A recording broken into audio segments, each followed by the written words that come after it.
Welcome to my YouTube channel. എനിക്ക് തോന്നുന്നു ഇതായിരിക്കും എന്റെ ഫസ്റ്റ് യൂട്യൂബ് വ്ലോഗ്. വീടിന്റെ ചേട്ടന്റെ കുഞ്ഞമ്മയുടെ ബർത്ത്ഡേ ആണ്. അപ്പൊ പിന്നെ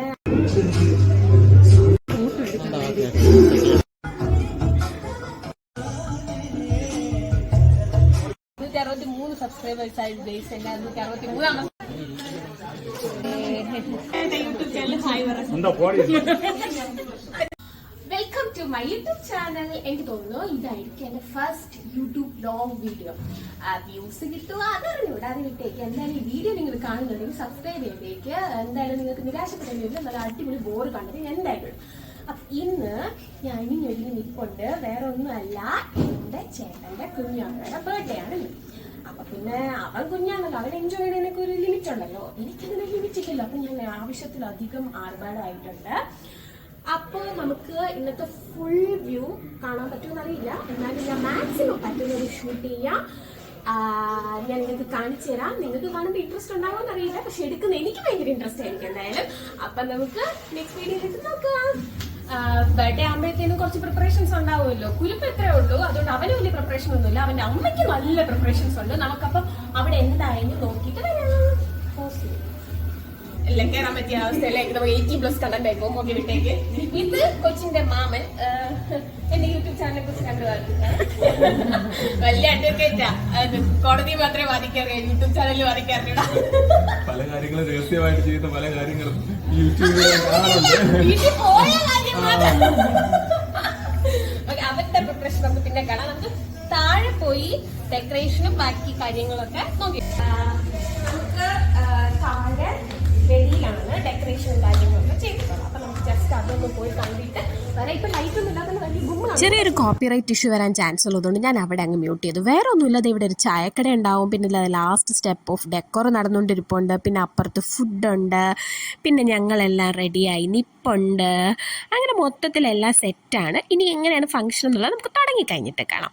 ഇതായിരുന്നു നമ്മുടെ എൻട്രൻസ് ഉണ്ടായിരുന്നത്. നമ്മുടെ എൻട്രൻസ്, പിന്നെ ഔട്ട്ഡോർ ഡെക്കോർ, ഇൻഡോർ ഡെക്കോർ, പിന്നെ കേക്ക്, ബാക്കി കാര്യങ്ങൾ എല്ലാം ഇതിനകത്ത് ഇൻക്ലൂഡ് ചെയ്തിട്ടുണ്ട്. ആക്ച്വലി ഫംഗ്ഷൻ തുടങ്ങിയ സമയത്തേക്ക് ഒന്നിനും ടൈം കിട്ടിയില്ല, എല്ലാം ഒരു ഹറി ബെറി ആയിപ്പോയി. അതുകൊണ്ട് അപ്പം എനിക്കൊരു ഇൻട്രോ പോലും പറയാൻ പറ്റിയില്ല. ബട്ട് എവിടെന്നോ എന്തൊക്കെയോ എടുത്തിട്ടുണ്ട്, അതെല്ലാം കൂടെയാണ് ഈ വ്ളോഗിൽ ഞാൻ ഇൻക്ലൂഡ് ചെയ്തിട്ടുണ്ട്. I hope you guys enjoyed it. So let's get into the video. ഒരു സർപ്രൈസ് ഉണ്ട്, രണ്ട് സർപ്രൈസ് ഉണ്ട് ഇന്നത്തെ ദിവസം എന്ന് പറയുന്നത്. നവംബർ എന്ന് പറയുമ്പോൾ എന്റെ വീട്ടിൽ ഒരു സെലിബ്രേഷൻ വന്നതാണ്. ഓക്കെ, അതിന്റെ ഫസ്റ്റ് റീസൺ നീ ബേബി വന്നതാണ്. അതുകൂടാതെ ചേട്ടനെയും ചേച്ചിയുടെയും വെഡിങ് ആനിവേഴ്സറി നവംബർ ആണ്, November 30. അതുപോലെ എന്റെ അച്ഛന്റെ അമ്മയുടെ വെഡിങ് ആനിവേഴ്സറി നവംബർ ആണ്, November 12. സോ അങ്ങനെ സെലിബ്രേഷന്റെ മന്താണ് ഞങ്ങൾക്ക് നവംബർ എന്ന് പറയുന്നത്. അപ്പൊ ഫസ്റ്റ് നമുക്ക് ഈ കൂടുതൽ വെച്ച് താമസിപ്പിക്കാതെ നമുക്ക് കേക്ക് കട്ടിങ് കിടക്കാല്ലേ, കിടക്കണ്ടേ? എന്നെ സഹിക്കുന്നെങ്കിൽ കിടക്കാം. ഓക്കെ, അപ്പൊ നമുക്ക് അതിന് വേണ്ടിയിട്ടുള്ള സെറ്റപ്പ് ശരിയായോ എന്ന് ചോദിക്കാം. Oh let's welcome our little charm to the stage.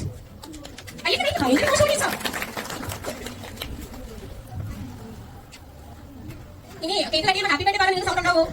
ഉണ്ടാവണം. ഓക്കെ, കയ്യിലേക്ക് സൗണ്ട് ഉണ്ടാവോ? ഉണ്ടാവണം. ഓക്കെ,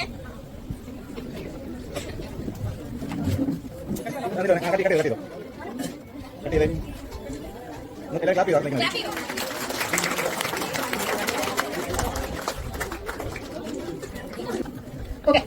വീണ്ടും എന്നെ സഹിക്കേണ്ടിയല്ലേ? പറ്റുള്ളൂ. പക്ഷെ നിങ്ങളുടെ സൈഡിൽ റെസ്പോൺസ് കിട്ടാനാവുമ്പോൾ സ്വയം എന്ത് പോറാണെന്ന് എനിക്ക് തന്നെ തോന്നുന്നുണ്ടെങ്കിൽ എന്നാൽ നിങ്ങൾ തോന്നിപ്പിക്കാതിരിക്കുമ്പോൾ നിങ്ങൾ കടന്നില്ലേ? അപ്പൊ നിങ്ങൾ എന്തെങ്കിലും റെസ്പോണ്ട് ചെയ്യും. വീട്ടിൽ നാളെ എടുക്കാതിരിക്കുന്നേ എന്തെങ്കിലും നമുക്ക് റെസ്പോണ്ട് ചെയ്തിരിക്കല്ലേ? ഓക്കെ, സോ ഇന്ന് നമ്മുടെ വാവയുടെ ബർത്ത്ഡേ ആണ്. അതൊക്കെ വേറെ രണ്ട് സർപ്രൈസ് ഉണ്ട്. അപ്പൊ രണ്ട് കാര്യങ്ങളുണ്ട്. ഒന്ന് നമ്മുടെ വാവയുടെ അച്ഛൻ്റെ അമ്മയുടെ വെഡിങ് ആനിവേഴ്സറി, രണ്ട് ഈ വാവയുടെ അച്ഛൻ്റെ അമ്മയുടെ വെഡിങ് ആനിവേഴ്സറി. ഓക്കെ, അപ്പൊ അത് ഏത് വാവയുടെ അച്ഛൻ്റെ അമ്മയുടെ വെഡിങ് ആനിവേഴ്സറി നമുക്ക് ആദ്യം സെലിബ്രേറ്റ് ചെയ്യണം? നിങ്ങൾക്ക് ആ ചോയ്സ് കിട്ടുന്നേക്കാണ്. ആദ്യം വേണം പറഞ്ഞോ? ഞാൻ ഇങ്ങനെ പറഞ്ഞു നിങ്ങൾ കോടതിയിൽ മാത്രമേ വാങ്ങിയുള്ളൂ. അത് പറയൂ, ഏതാ വേണ്ടത്? ഏതായാലും കേക്ക് വാങ്ങി ആരാണോ എനിക്ക് കേക്ക് കിട്ടിയാൽ മതി. ഓക്കെ, അപ്പൊ നമുക്ക് ചക്കര ഭാഗ്യ എന്റെ അച്ഛൻ്റെ അമ്മയുടെ വെഡിങ് ആനിവേഴ്സറി നമുക്ക് അടുത്ത് ആഘോഷിക്കാം. എന്റെ ഇത്ര വർഷത്തെ നീണ്ട ദാമ്പത്യ ജീവിതം അവർ അങ്ങനെ അങ്ങനെ പറയുന്നുണ്ട്. പക്ഷേ വർഷം കേട്ടോ, അതുകൊണ്ട് അത് അങ്ങനെ പറയുന്നില്ല. പക്ഷേ എന്റെ അച്ഛൻ്റെ അമ്മയുടെ അത് പറയാൻ എന്നെ എന്നെയും എന്റെ ചേട്ടനെക്കാളും ആർക്കും പറ്റില്ലല്ലോ അല്ലേ? ഒരു അടിപൊളി ലവ് സ്റ്റോറിയാണ് കേട്ടോ. അവരുടെ ഭയങ്കര ലവ് സ്റ്റോറി. പറയാം അമ്മ എന്നെ നോക്കിക്കുമ്പോൾ നിനക്ക് പറയില്ല, പക്ഷെ വോട്ട് അടിപൊളി ലവ് സ്റ്റോറിയാണ്. എന്റെ അച്ഛനും അമ്മയൊക്കെ വഴക്കം ഓക്കെ, അച്ഛനും അമ്മയും വഴക്ക് കൂടുമ്പോൾ ഞാൻ ഇപ്പം അച്ഛൻ പറയുമ്പോൾ ഞാൻ അമ്മയുടെ സൈഡിൽ അച്ഛൻ അതെന്താണ് പറഞ്ഞു പറയും. അങ്ങനെ പറയുമ്പോൾ കുറച്ച് അച്ഛൻ അമ്മ ഒന്നാവും. അച്ഛൻ്റെ വഴക്കുണ്ടെങ്കിൽ ഞാൻ ഒറ്റപ്പെടും. അമ്മ അങ്ങനെ പറഞ്ഞു അച്ഛൻ പറഞ്ഞ കുഴപ്പമില്ല, നീ എന്തിനൊക്കെ പറഞ്ഞു. അപ്പൊ ഞാൻ ആരായി? ഇതാണ് എപ്പോഴും നടക്കുന്നത്. ഇത്രയും വർഷത്തില് അവർ എപ്പോഴും കാര്യം ഉണ്ടാക്കിയിട്ടുണ്ടോ, അല്ലെങ്കിൽ അവർ എപ്പോൾ വഴക്കുണ്ടെങ്കിലും നമ്മൾ ആരും ഇടപെടാൻ പോകാൻ നല്ലത്. കാരണം നമുക്ക് മനസ്സിൽ ഇരിക്കാൻ പറ്റില്ല. അവരായി തന്നെ വേണ്ടിക്കോളും. ആ ഇടയ്ക്ക് നമ്മൾ കയറാൻ പോയി കഴിഞ്ഞാൽ നമ്മൾ അമ്മ മതി മതി നിർത്തിക്കണം പറഞ്ഞു. ഓക്കെ, അങ്ങനെ ആ ലവ് സ്റ്റോറി സ്റ്റാർട്ട് ചെയ്തിട്ട് എത്ര വർഷമായി അമ്മ? അമ്മയ്ക്ക് ഓർമ്മയുള്ളത് 33 വർഷമായി എന്റെ പൊന്നും രക്ഷയില്ല അല്ലേ. ഇപ്പോഴത്തെ നമ്മുടെ ഈ ജനറേഷനിൽ ഒരു 2-3 വർഷമൊക്കെ കല്യാണം കഴിഞ്ഞിട്ട് ഡിവോഴ്സ് ആവുന്ന ഈ കാലത്ത് 33 വർഷത്തെ ഈ ഒരു ലോങ് ജേർണി എന്ന് പറയുന്നത് സിമ്പിൾ ആയിട്ടല്ല അല്ലേ. അപ്പൊ നമുക്ക് ആ ഒരു ഡേയും കുറച്ചുകൂടെ സ്പെഷ്യൽ ആക്കിക്കൊണ്ട് നമ്മൾ ഇന്ന് ഈ ഒരു ദിവസത്തിൽ സെലിബ്രേറ്റ് ചെയ്യാൻ വേണ്ടി തീരുമാനിക്കുകയാണ്. അതിനുവേണ്ടി നമ്മുടെ മെയിൻ ഗസ്റ്റ് കോസ്റ്റ്യൂം ചേഞ്ച് ചെയ്ത് എത്തിയിട്ടില്ല. സോ നമ്മൾ 2 മിനിറ്റ് വെയിറ്റ് ചെയ്യണം. ആരാ മെയിൻ ഗസ്റ്റ്? കാരണം ഫോട്ടോ ഇരിക്കുന്നത് ഇവിടെ കുട്ടീസ് കോസ്റ്റ്യൂം ചേഞ്ച് ചെയ്യാൻ പോയിട്ട് നിങ്ങൾക്ക് ആരെങ്കിലും ഒരു ദിവസം 4-5 കോസ്റ്റ്യൂം ചേഞ്ച് ചെയ്യാൻ പറ്റുന്ന അവസരം ഇല്ലല്ലോ. പക്ഷെ അവരുണ്ട്. അപ്പൊ അവൻ കോസ്റ്റ്യൂം ചേഞ്ച് ചെയ്ത് എത്തിക്കഴിഞ്ഞാൽ നമുക്ക് ആ കേക്ക് കട്ടിങ് ഓക്കെ ഓക്കെ പറ ഓക്കെ. എന്റെ അച്ഛൻ ഭയങ്കര നാളാണ് കേട്ടോ ഇങ്ങനെയൊക്കെ ഇങ്ങനെ ക്രിഞ്ചിട്ടില്ല.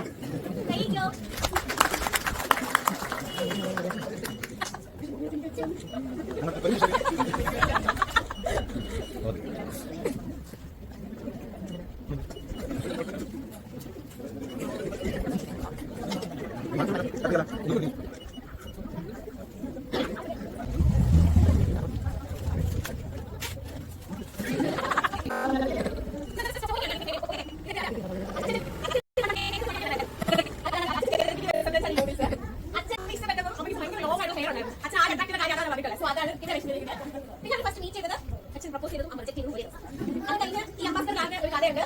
അത് കഴിഞ്ഞ കല്യാണം. പിന്നെ നന്ദു ഉള്ള ദിവസം അത് കഴിഞ്ഞിട്ട് ഈ ഒരു അച്ഛനെ ചെയ്തിട്ടില്ല. ഇങ്ങനെ കുട്ടി നിൽക്കാൻ കിട്ടിട്ട് ഒരു 3 മിനിറ്റ് ഇങ്ങനെ ഫോട്ടോ ഇടാം. ഞാൻ ഭയങ്കര ഫോട്ടോ ആ ഫോട്ടോ എടുക്കുന്ന സംഘം. പിന്നെ ഞാൻ അതിന് ശേഷം ഈ ഫോട്ടോ ഒന്നും എടുത്തില്ല.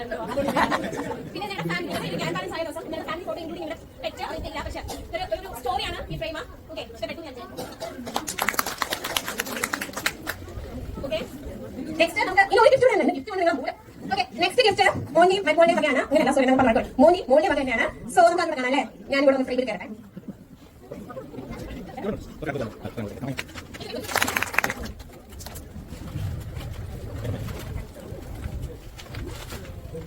എന്റെ അമ്മ നാച്ചുറാലിറ്റി നോക്കാൻ വേണ്ടി ഫോട്ടോസ് ഒന്നും ചിരിക്കാറില്ല. ഓക്കെ ഇത് എങ്ങനെയോ അൺഎക്സ്പെക്ടഡ് ആയിട്ട് ചിരിച്ചൊരു ഫോട്ടോ കിട്ടും. ആ ഒരു ഫോട്ടോ ആണ് ഈ ഫ്രെയിം ചെയ്തേക്കുന്നത്.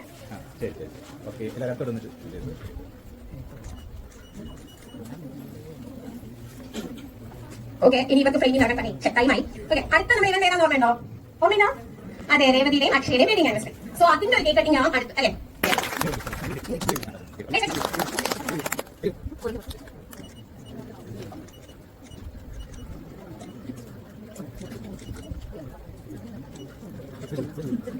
ഫസ്റ്റ് വെഡിങ് ആനിവേഴ്സറിക്ക് അവർക്ക് കിട്ടിയ ഗിഫ്റ്റ് ആയിരുന്നു നമ്മുടെ ഗുണ്ടൂസ്. ഓക്കെ സെക്കൻഡ് വെഡിങ് ആനിവേഴ്സറി അവർ രണ്ടുപേരും അങ്ങോട്ടും ഇങ്ങോട്ട് ഭയങ്കര സീക്രട്ട് ആയിട്ട് ഭയങ്കരമായിട്ട് അങ്ങോട്ട് ഇവിടെ ഗിഫ്റ്റ് ഒക്കെ പ്ലാൻ ചെയ്ത് സെറ്റ് ചെയ്തിട്ടുണ്ട്. പക്ഷെ ഒരാഴ്ച മുമ്പ് പരസ്പരം അങ്ങോട്ട് ഇങ്ങോട്ട് പറഞ്ഞിട്ടുണ്ടായിരിക്കും. അത് കാര്യം അവരുടെ ഗിഫ്റ്റ് വന്നാൽ എന്റെ ഗിഫ്റ്റ് മുങ്ങി പോകും. സോ എന്റെ ഗിഫ്റ്റ് ആദ്യം കൊടുക്കാം. നമുക്ക് എവിടെ ഒരു പ്രയോറിറ്റി വേണമല്ലോ. നമുക്ക് ആദ്യം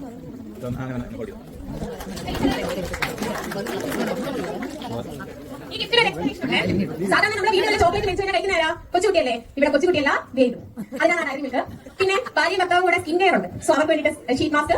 പിന്നെ ഇവന് പെർഫ്യൂമിന്റെ ഭയങ്കര ചാത്തുണ്ട്. സോ ഒരു പെർഫ്യൂം. പിന്നെ ഇവരുടെ കുറച്ച് സ്വീറ്റ് മെമ്മറീസ്. അതായത് എപ്പോഴും ആ ഫോട്ടോസ് കാണുമ്പോൾ ഒരുപാട് സ്റ്റോറീസ് ഉണ്ടാവും പറയാനായിട്ട്. അങ്ങനെയല്ല അവരുടെ കുറച്ച് ഫോട്ടോസ് അതാണത്. സോ ഇനി ഇവര് പരസ്പരം ഭയങ്കര പ്ലാൻ ചെയ്ത് സർപ്രൈസ് ആയിട്ട് വെച്ചിട്ട് കഴിഞ്ഞ ആഴ്ച പൊട്ടിച്ച ആ സർപ്രൈസ് നമുക്കിപ്പോ പൊട്ടിക്കാം. ആദ്യം നമുക്ക് ചേച്ചിയെ കൊടുക്കട്ടെ അല്ലേ. പറഞ്ഞോ ആ അതെ എന്താണെന്ന് ഇങ്ങനെ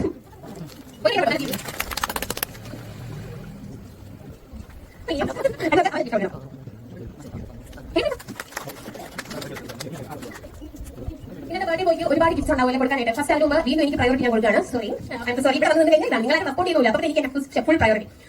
എത്ര അറിയാം നന്ദു യൂമി ഐ മീൻ അക്ഷയ്. ഓക്കെ അവരൊരു അടിപൊളി ക്രിക്കറ്റ് പ്ലെയർ ആണ്. ഓക്കെ ഭയങ്കര എന്ന് വെച്ചാൽ ക്രിക്കറ്റ് എന്ന് പറഞ്ഞു കഴിഞ്ഞാൽ അവന്റെ ജീവനാണ്. അടിപൊളി പ്ലെയർ ആണ്. പക്ഷെ അത് അവൻ ആവശ്യത്തിന് യൂസ് ചെയ്യാറില്ല. അവന്റെ ഓഫീസിൽ ആരെങ്കിലും കാണുന്നുണ്ടെന്നുണ്ടെങ്കിൽ വേണമെങ്കിൽ വിളിച്ചോണ്ട് ക്രിക്കറ്റ് കളിപ്പിച്ചോ. നല്ല അടിപൊളി പ്ലെയർ ആണ്. ഇവിടെ അതിന് വേണ്ടിയിട്ട് അടിയാണ് പ്ലെയർ ക്രിക്കറ്റ് കാണോ അങ്ങനെ പറഞ്ഞിട്ടുള്ളത്. ഓക്കെ അപ്പൊ അവന്റെ കുട്ടി പറയുമ്പോൾ എന്തായാലും അവന്റെ ഒരു കഴിവുകൾ കിട്ടിയിട്ടുണ്ടാവുമല്ലോ അല്ലേ. സോ അങ്ങനെ എന്തെങ്കിലും കഴിവുകളുണ്ടെങ്കിൽ അത് അമ്മായി എന്നെ കൂടെ തന്നെ ഫസ്റ്റ് തുടങ്ങട്ടെ എന്ന് വിചാരിച്ച് ഞാൻ അവരൊരു ഗിഫ്റ്റ് മേടിച്ചിട്ടുണ്ട്.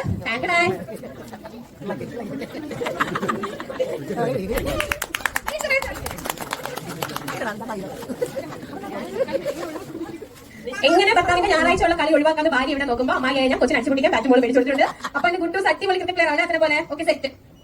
ഓക്കെ വെഡിങ് ആനിവേഴ്സറി ഗിഫ്റ്റും ബർത്ത്ഡേ ഗിഫ്റ്റ് എല്ലാം കൂടെ ഒന്നിച്ചുള്ള ഗിഫ്റ്റ് ആണ്. അത് മാത്രം ഇഷ്ടപ്പെട്ട് പിടിച്ച് മേടിച്ചതുണ്ടോ നമ്മളെ കാര്യം. എനിക്ക് ഭയങ്കര നാണം വായിക്കുന്ന ഒരു യൂട്യൂബ് ചാനൽ ഉണ്ടെന്ന് പറയാൻ വേണ്ടിയാണ്. എല്ലാം അറിഞ്ഞില്ല. ഇത് വരും കഴിക്കണം. പുതിയ സബ്സ്ക്രൈബേഴ്സ് ഉണ്ട്.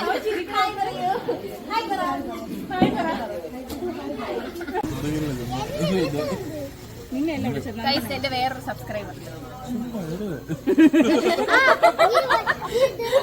വീഡിയോ കണ്ടില്ല. ഭീഷണിപ്പെടുത്തി വീഡിയോ എടുപ്പിക്കാൻ ഇവൻ എന്റെ വേറൊരു സബ്സ്ക്രൈബർ. ഇതെന്റെ വേറൊരു സബ്സ്ക്രൈബർ. അതൊക്കെ മാറിപ്പോടാ. നമ്മളിനിപ്പോ 1K കഴിക്കുമല്ലേ ഗൈസ്. എന്നിട്ട് നമുക്ക് പുച്ഛിക്കണം. നമുക്ക് ഇവരെയൊക്കെ നോക്കിയിട്ട് പുച്ഛിക്കണം. ഞാൻ പുച്ഛിച്ചിട്ട് ഇങ്ങനെ നോക്കിയിരിക്കുന്ന സ്റ്റിക്കറൊക്കെ ഇടുന്നു. 12 പേര്.